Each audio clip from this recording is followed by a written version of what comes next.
yet. We're gonna hold on that. Okay, so, okay, thank you. Anybody know what this percentage represents? We'll start right there. You're actually right. This is actually the number of startups. This is the percentage of number of startups that are successful overall. Now, I'm starting here not from a perspective to scare anyone, but just to tell you how hard it is to really get a startup to fruition. So this whole concept of bringing your concept to a product, really you have a more likelihood on the other side of it that you're going to end up in this particular area. So this is interesting. I have, and to give you a little bit of background on how this was prepared, this is an open audience, so you're all going to be in different stages of possibly conceptualization to productization. Here's the challenge for me as a presenter. I had to present something that I thought would at least give each of you something that was relevant. So I had a great opportunity to talk to some of my fellow mentors at ITEN and really got the background. Now, a lot of these had been involved in startups that didn't necessarily make it successfully. So I had a little bit more insight into what happened. So this is going to be a cursory kind of the 6 big things you need to think about. At the end, I'm going to have an opportunity for you to just kind of give me feedback directly. And to Francis's point, we really sincerely want to understand what are the things that you're challenged with so that we can offer more deep dives into those areas. So keep that in mind. Okay, just looking at this, what's your initial reaction? Anybody want to just throw that out? Yes? They shouldn't have started. They shouldn't have started. There we go. Anybody else? My initial reaction was this. If you look at it, this is actually kind of a little test too. It's just to look at data and to get a gut reaction from it and make a decision off of it. If you notice, it says the top 20 reasons startups fail. And if you look across this, I have no intention that you're going to read all of those. You understand that if it says top 20, there's even more reasons startups don't fail, right? So we're pulling that in. So it's interesting because you go from first one, and again, this isn't 100%, no market need, to run out of cash, to financing actually sits way farther over to the left or to the right, and I often find people often bring up, I don't have funding, you know, so there must be more to it. So here's what we're going to do. A couple questions for the audience. How many of you have a concept? Okay, great. How many of you have it towards a product? Okay, how many of you have a physical product versus a soft product, meaning it's something that's actually physical? Physical? Okay, because that's a different thing to a soft product, like a service or something. Okay, all right, so that's going to give me, that just helps me kind of talk to what you kind of need to know. So let's ask this. First exercise, I'm going to give you 1 moment for you to think about this, and if the answer to this doesn't come to you immediately, just take note of it. It's probably something you need to explore a little bit more. Sounds fair? Okay, so for those of you that have a concept or a product, what is your concept's theme? Give me a moment. Well, let's talk about theme and things to consider. This is fascinating. By the way, this is a technique I was taught years and years ago, and it still holds true today. What is a theme? A theme is actually prior to your brand. And this is what you need to think about. Even if you have something that's a pretty specific product, and I'm going to use this example of a water bottle, because that'll kind of make sense to everyone. If you go to market and you're trying to find the characteristics of that water bottle, and you want to bring that to market with a segment of your customers, let me ask you this. If the product's already introduced, because this is going to be a new water bottle, how many times more do you think functionality you have to offer to offset a competitor? Does anybody have a guess on that? And that was, did you hear me? 5, that's a good guess. 10, you're very close, it's 9. You need 9 times the capability and functionality in your product to offset a competitor. Now, who's a great example of this? What do we call search? Does anybody can name what we call search now? Google, okay? Guess what? Microsoft has a competitor named Bing. Bing has not offset Google because, quite frankly, we're so used to using Google, we're kind of trained to Google, we have this habit addiction to Google. In fact, everybody says, I'm going to Google that. Bing does not have enough functionality or features to really make us turn. So when you think about that and you start to think of product theming, you start to say, how am I going to build a theme around my product that's going to, number one, start to think of how I can form a habit with this product, And then how can I eventually learn how to build my product roadmap of other opportunities and services that I want to offer off of that? Is this the same if you're in a regulated versus a non-regulated industry? Because, for example, today in the New York Times, Zenefit was in the news and its competitor Gusto took advantage of its failing to meet regulations for insurance salespeople. So is that a difference that's worth considering, or is that something that just is considered as the normal course? I think in that instance, because we talked about, I'm smiling because I'm working with a gentleman that we talk about that. Regulations and compliance, I call cost of doing business. Okay? That wouldn't go into your theming, that would go into the things that you must do, and we'll get into that, in order to stay in business. So that's a good point. I'm glad you asked that question. Theming goes more into, on that water bottle concept, let's take one of them, and I'll just play this out. Your water bottle, you add 9 times the functionality. So let's say this. Let's say that the water bottle has a capability of putting water in it. It instantaneously can get cold or hot. You can put a characteristic on it of who owns the water bottle. It has less compartmentalized, all of those great features. Now what you do is you say, okay, the theme of my product is going to be exploration. This may seem early to you if you're product theming, but I'll tell you what, here's what's going to happen. When you get that water bottle, and you'll see it later, out to validation and testing, when you start to see that that validation may change the course of what you're doing with it, your theming will still hold up to the general framework of what you're trying to accomplish. Theming, let me give you a little bit of background. As a technical professional, which doesn't always happen, my belief is technology should make your life easier. So I'm constantly looking for ways to, that term, kill 2 birds with 1 stone. So when you come up with a theme, your theme will actually then turn into your company mission, your statement, how you brand, how you create your culture. And let me give you an example of this. How many of you ever drink Republic of Tea? Okay. Republic of Tea is very interesting because Republic of Tea's whole organization is all about the Republic of Tea. They have Ministry of Tea and Ministry of all these things and all of that kind of thing. Their theme really is that ministry theme. So what they do is their brands come off of that theming. That's the same thing you need to do. So really quick, and again, these are going to be drive-bys, so we can go into, if you're like, I don't really understand, but I want to talk more, you'll have opportunity to give me some feedback on that. Building, okay, theming builds brands. It broadens your ability to adapt to the market. So if you have a water bottle and your theme is exploration, guess what? If your market comes back and says, I really don't want a water bottle, I want a cup, you can adapt to that, your theme stays same. And it provides a metaphor for other product development. And let me give you an example of that. Say, for instance, with the water bottle, you want to extend and add on services because that's why a lot of these new products are making money.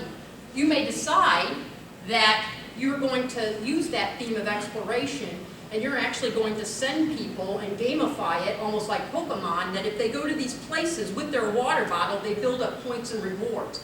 That's how theming starts to build into your brand, that you just have initially a simple water bottle, but you're expanding into a way to think that when I'm with this water bottle, I'm exploring the world, I'm developing capabilities, and I'm extending my range. Okay? Real quick. Next exercise. What does your product, this is goal definition, what does your product need to do to solve a niche? Let me give you a moment. Make sure you're clear on this. Now, I'm going to give you a little secret. I was talking about this in one thing. I've worked in lots of corporate product development. And you're probably thinking, well, Margie, you're in a corporation. That would have nothing to do with how a startup should develop a product. I thought that initially, but now that I'm working with other people, they said, nope. The only difference is that corporations have a funding mechanism and controls in that, and you really, when you're in a corporation, you kind of just sign for that salary, that anything you invent and create and whatnot goes to the corporation. The product development life cycle is pretty much the same. You still have to validate that you have a goal for what your product does. And this may seem really simple, but you'd be surprised how many people confuse what your product is actually going to do as a goal to what your company's doing as a goal or what your mission is doing as a goal. So really, think of it this way. And by the way, a great article, if you haven't seen it lately, in Harvard Business Review. I think it was last month. And again, if you're interested, I'll pass it along to you. gets into some studies that they're now using. How many of you are familiar with Maslow's hierarchy of needs? Let's get all nerdy here. Beautiful. Okay. I'm a big believer in that. I've often used that in team building to understand that, guess what, if your people aren't getting sleep, probably not going to reach their full potential. I mean, that's basically what the genesis of it is. But what they did is they found that using that same hierarchy of needs, they could map a series of foundational and kind of, if you're familiar with it, it goes like, here's the basic needs, and then you get up to more intrinsic needs to self-actualization, which is kind of the Zen. But what they found is when doing that, the same as what you would do with Maslow, when they took companies and started to map these to these needs, the companies that basically scored the highest are across more areas, obviously, were more profitable and more successful overall. Okay, this is going to be easy. Who's number one? Take a guess. Who would be the number one that would score most over customer value and needs? Right. Apple. Oh, Yeah, no, you're fine. Apple scored the highest. Now, here's the interesting part. Because Apple scored the highest across the most value propositions, which is things like saves time, reduces efforts, organizes, they can charge a premium price. Okay, so let me ask you this question. What's the number one thing that everyone should pay attention to with your product or service? Customers. Customers are good, but yes, you win. Quality. Quality is, and I should have put it in there, what's job one? Because we all know that from Ford. Quality is absolutely the first priority. So I can't stress enough, do not even waste time putting out a substandard product and thinking that you'll make up for quality because you'll lose your market. I actually worked in a company, I don't know, does anybody remember Edison Brothers here? It was a long time ago. Okay. Okay, yeah, that's right. I'm really only 20, but I lived a lot of life. But anyway, I've been a lot of places. But anyway, they actually failed because what they did is they had quality products and quality customers, and then they went with trying to raise revenues by dropping prices and quality. And I'll tell you what, do not sell men pants that zippers break. Guys don't like that. So anyway, so they drove away their market share, and really that was. So when you think about what it is. What is the purpose of your product? 3 to 5 are optional, so you're going to try to go over those. And basically all your strategies and actions, and that sounds, wow, that doesn't sound kind of startup-ish, it sounds really kind of corporate, but it is really something that you'll need to consider, and I'll talk a little bit more about that. And then also, these things should shape the behaviors and form habits. Because what you want to do with that water bottle is you want people to have the habit that they're taking that water bottle with them everywhere. I'll go back to that analogy. Okay. All making sense so far? Okay.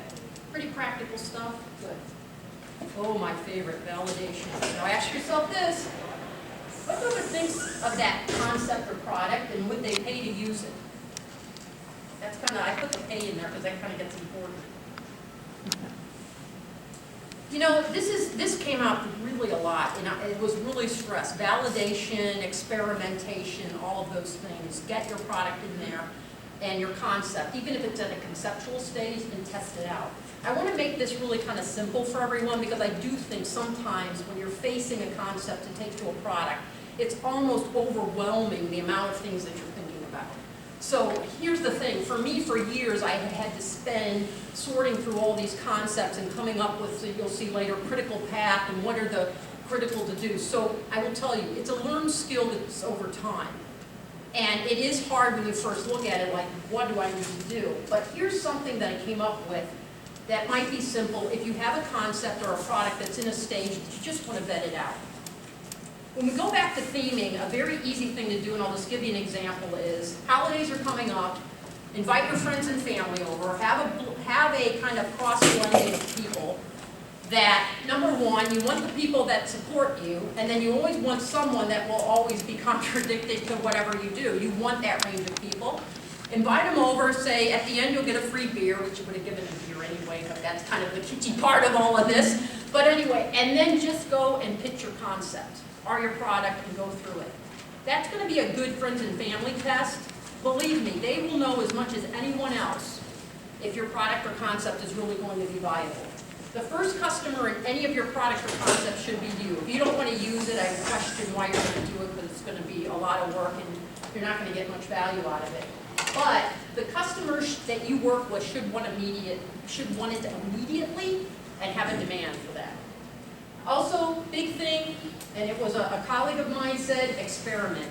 What you're going to find, and I'll go back to that dippy water bottle, is that you may go and think that everybody wants a water bottle, and what you really come out of with it is a much better opportunity to serve the sports market with bigger water coolers that instantaneously can cool or make their own Gatorade or whatever you want to do.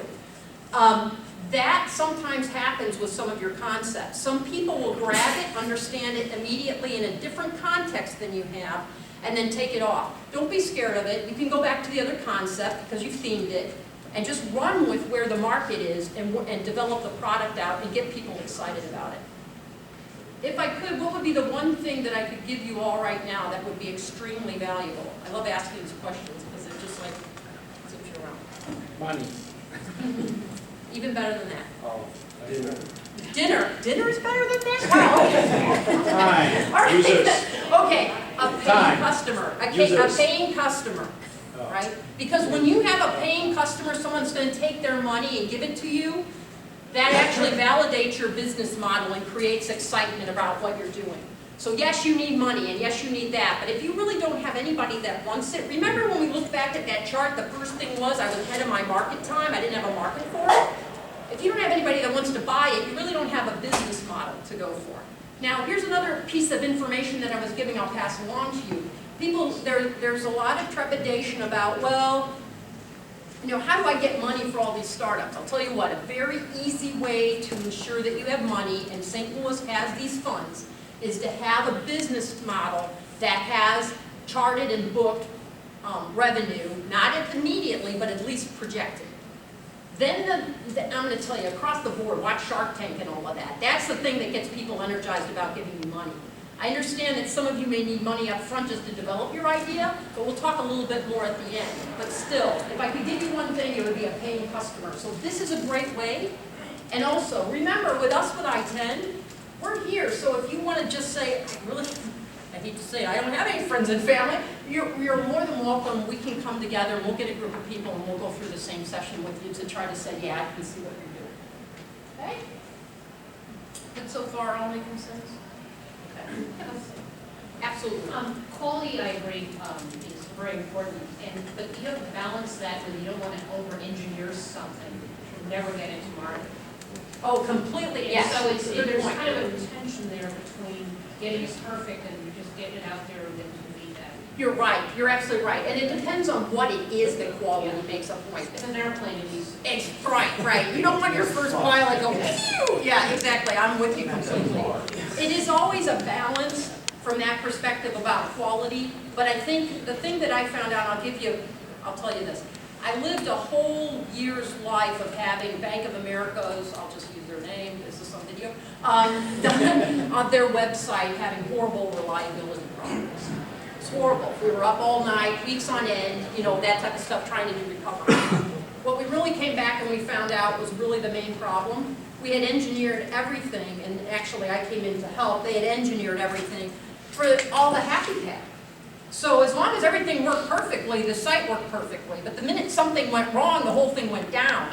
So that's a great example of, you have to kind of balance out what is your critical path from that.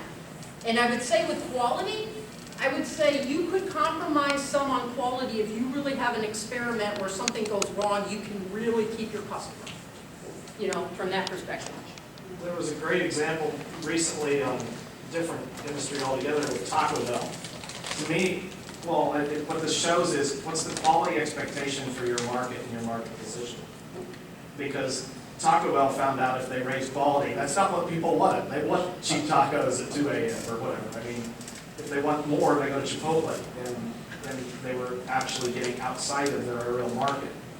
Yeah, and I think you're right. There's a dimensionality quality. I would say in Taco Bell, you definitely want to make sure that no one gets sick off of that. Right. That would be what I mean, that's my expectation, but your point is very well. Quality within the means of your product. You're absolutely right. Thank you. That's an awesome question. Okay. Capability modeling sounds really big and scary, but here's all it really is. It basically basically is all the capabilities you need to make your product viable and hit that 10%. Now, you're going, okay, product development, marketing, operations. This is another thing that came out of a lot of startups. They will have one person doing everything and they hit a wall because they run out of cash and nobody was marketing to bring in more resources and that type of thing. So what you do with capability modeling is basically you just put awareness of the functions that you need. So then you'll see in the next section, you're going to time those as to when you need to introduce those and think about those. So consider everything you must do. Okay, these are the things that must happen. Most startups will need some type of marketing. It doesn't mean you have to source it yourself, but when you start to think about things ahead of time, you will be able to prepare. So there's this great saying someone said once, which is, opportunity meets preparedness. So you will have more opportunities that you can take ahead if you've actually prepared and thought about this. So my real wish to all of you is all this is helping you think about things so you start to be able to mitigate your risk. That's the blessing of working in the banking industry. You get risk all the time, pushed on you, but this is a great way to mitigate risks. Things you can do is research similar businesses, look at what functions and capabilities. Don't mimic them, but again, you just want to get to the point of understanding what you need to execute against. And also, don't confuse with process. This is something later on when you guys become ravingly big and fantastic and all of that, which I truly wish of all of you. These types of models and everything will help you scale because you'll already have the foundational needs that you'll need to start to build out more sophisticated systems. So I'm telling you, this is not wasted work, even though you may go on, oh, I just want to build the water model. Number 5, execution and resource planning. What actions must occur and who must do them? Okay. Okay, so think about that. Do you have that all down? Do you understand, or is it a big blobby blur and said I have no idea? Let's talk a little bit about this. And again, this is a drive-by. I can't express how much I'm a big advocate of critical path. And this is what I see in literal reality is something everybody struggles with. But what are the things that you really need to do that are going to make a difference, and what are the things you don't? So I have a tendency to believe that many people will spend time on things that may look esoterically important, but quite frankly aren't really part of the critical path. So I use this as quite, frankly, you look over your day, we all have activities that we need to do, errands we need to run, but I'll give an example. If you're really in the market and you've decided I really have to find another position, if, one day you wake up and you do everything but, work on your network, write a resume or whatever, you completely miss critical path. So I'm getting a lot of head nods. I think you're cool with the concept of critical path. Now, I am going to be honest with you. It is easy for me to stand up and say you need to do all of these things. I'm respectful of that. And then the actual doing of them is another kind of challenge sometimes. So when you're sitting here and thinking about these things, this is the feedback that we would love and Francis talked about so that we can see how in ITEN, do we really need to do more deep dives into this and kind of go, how would you actually do that? So just keep that in mind if you're like, I understand critical path, but I am struggling with trying to define mine. Okay?